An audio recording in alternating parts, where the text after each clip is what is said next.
Yes, you can enter a bodybuilding contest no matter what you think right now, and I'll give you 5 reasons. Hey everybody, just me again, Wade. And first, thank you so much for clicking on this video out of the thousands you have to choose from. I hope you like it. If you do, give it a thumbs up, leave a comment, subscribe, and come back next week. Okay, to the topic. And I'm using the word bodybuilding in an umbrella sense to mean, quote, bodybuilding, end quote, physique, classic physique, bikini, figure, whatever. And I'm focused on natural bodybuilding, but I suppose this all applies to enhanced as well. But, And here's the disclaimer. Don't take anything I say here as advice, in quotes. These are just observations based upon my experience and upon real-world stuff as I have observed it. Before you undertake any physical improvement program, you really do need to check with your doctor. Whether we admit it or not, nearly all of us have all kinds of self-doubts regarding entering a bodybuilding contest. I'm too weak, I'm too small, I'm too skinny, I'm too fat, I'm too old, I'm too hairy, I'll look stupid in posing shorts. Oh, and my favorite, I just don't have the genetics. Bullshit. All of it. So reason 1 that you can enter a bodybuilding contest, you do have the genetics. Now, you might think you're a hard gainer. I've certainly struggled mightily during some periods to put on muscle, but quite honestly, I'm not sure such a thing as a hard gainer actually exists. Unless you have an unusual metabolic condition or a disease, you can put on muscle. My friends, and this is not news, the key is progressive overload, and we'll get to that in some future video. As for genetics, look, I'm an average guy. There's nothing amazing about me. I am no specimen. Take a look at these 2 pictures. They were taken 5 weeks apart, and the second one was taken just before my first bodybuilding contest in October of 2021.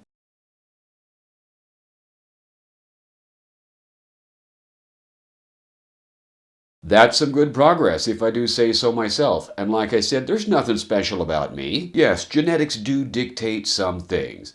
The shape of your muscles, the outer limits of your hugeness, whether you're naturally inclined to run a little chubby or a little lean, your height, your hair color, stuff like that.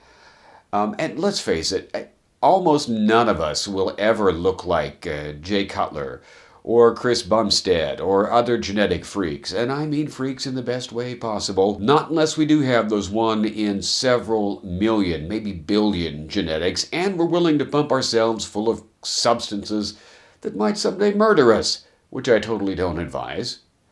As for the rest of us, we just got your average, run-of-the-mill DNA, and that is all that we need. Reason 2, you're not too fat, nor are you too skinny. Regardless of how much body fat you have, or regardless of how much lean muscle you don't have, you can change the situation. Now, regarding losing fat, is it fun? Oh, hells no, especially not in the early stages of the progress.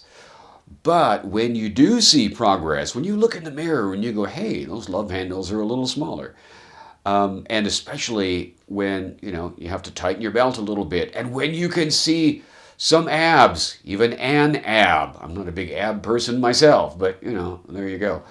Then, when you start seeing progress, it gets a lot easier.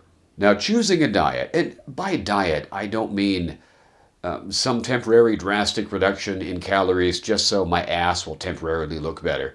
By diet, I mean an optimal choice of what to exist on, what to fuel your body, and how much of it, and so forth.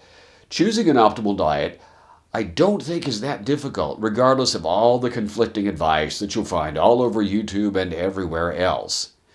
Putting it into practice, that of course is a little more difficult, and there are some days, right, when you're just so damn busy you really just want to grab a cheeseburger for lunch. Hey, I understand that.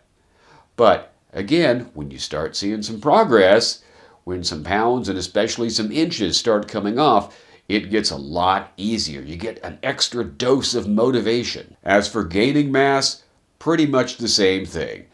And, as with losing fat, gaining lean muscle mass is a matter of stick-to-itiveness. That emotional component is the hardest thing to whether it's gaining mass or losing body fat.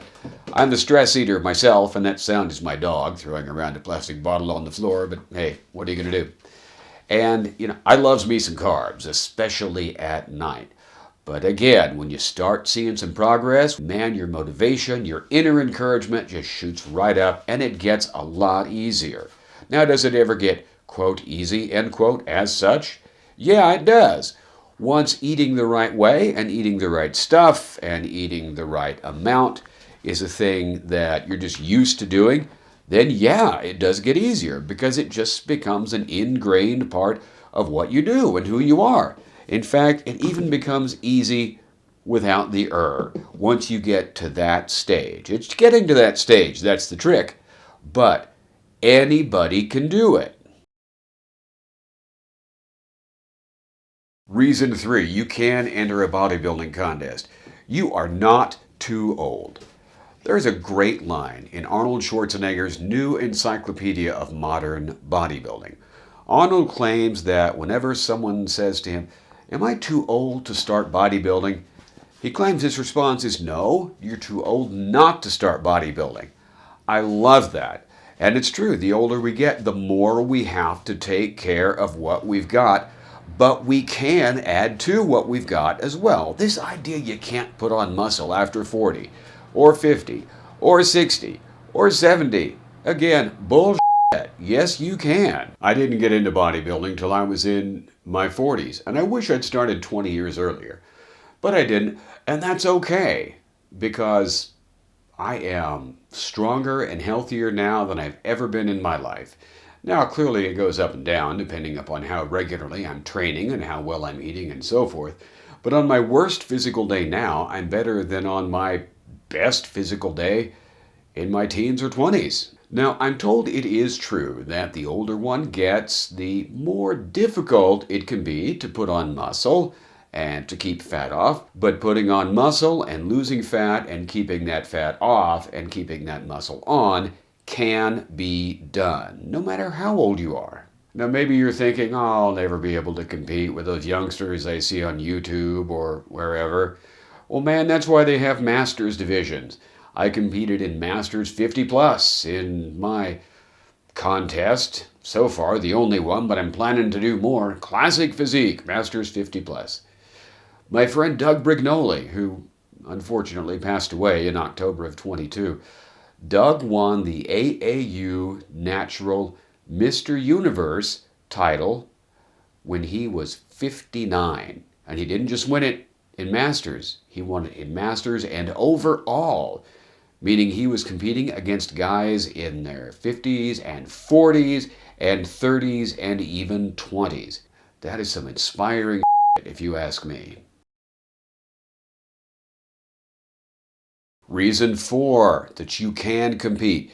You don't need a state-of-the-art gym. If you've got a set of dumbbells that go from, 15 to 50 pounds, if they go from 15 to 75 or 80 pounds, that's even better. But you can make do if the upper ones are, 50 pounds, then you can do it. You can get into competition shape.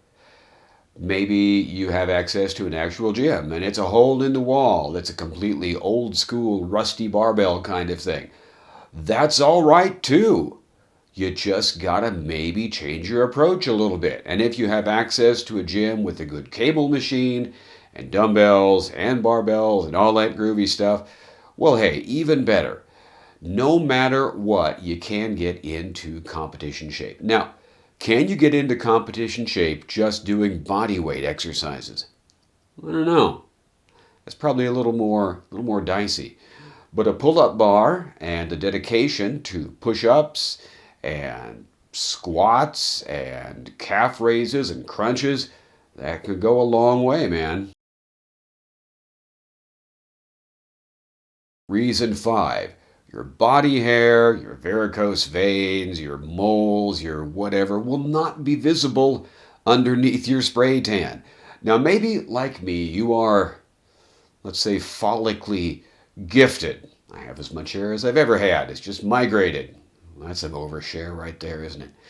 But you will have to get a spray tan. Don't go laying out in the sun, man. That's just flirting with skin cancer, and nobody needs that. You will get a spray tan, just a few hours before you go on stage, and all of the little cosmetic imperfections will vanish underneath of it. And if you are a hairy dude like I am, you'll be shaving. Well, probably trimming first and then shaving. If you're particularly masochistic, maybe you'll get waxed or undergo some kind of, I don't know, electronic laser hair removal or something. Depends on how much money and time you want to put into it, I guess. But you will be shaving or whatever, and once you get that spray tan, your veins and all that stuff will be invisible. They will not be noticeable when you are on stage. There you have it. 5 reasons why you can compete in a bodybuilding or classic physique or bikini or whatever contest. You can do it. Oh, and I don't know if I told you reason number 6. If I can do it, you can do it. You with me? All right, awesome. Come back next week for the next video, because today we've talked about the reasons that you can enter a bodybuilding contest. Next, we're going to talk about the reasons that you should. If you are interested, you can go to the Smart Training 365 website. There is a true bodybuilding program, and it is a whole program. It's not just Doug Brignoli, but other cats as well. And they take you from training through posing, through tanning, through stepping on stage, the whole Megillah. It is a lot of material. And if you follow the link in this video description, you get $100 off. Use that coupon code WAYNE. That's me, Wayne. $100 off. Not $10, not $20, $100 off the program. If you can spring it, I think that's a really good deal. Hey, that is what I've got. Thank you so much for watching. Give it a thumbs up. Leave a comment, please. That would be great. It really helps my algorithm. You guys of all genders are awesome, and I'll talk to you soon.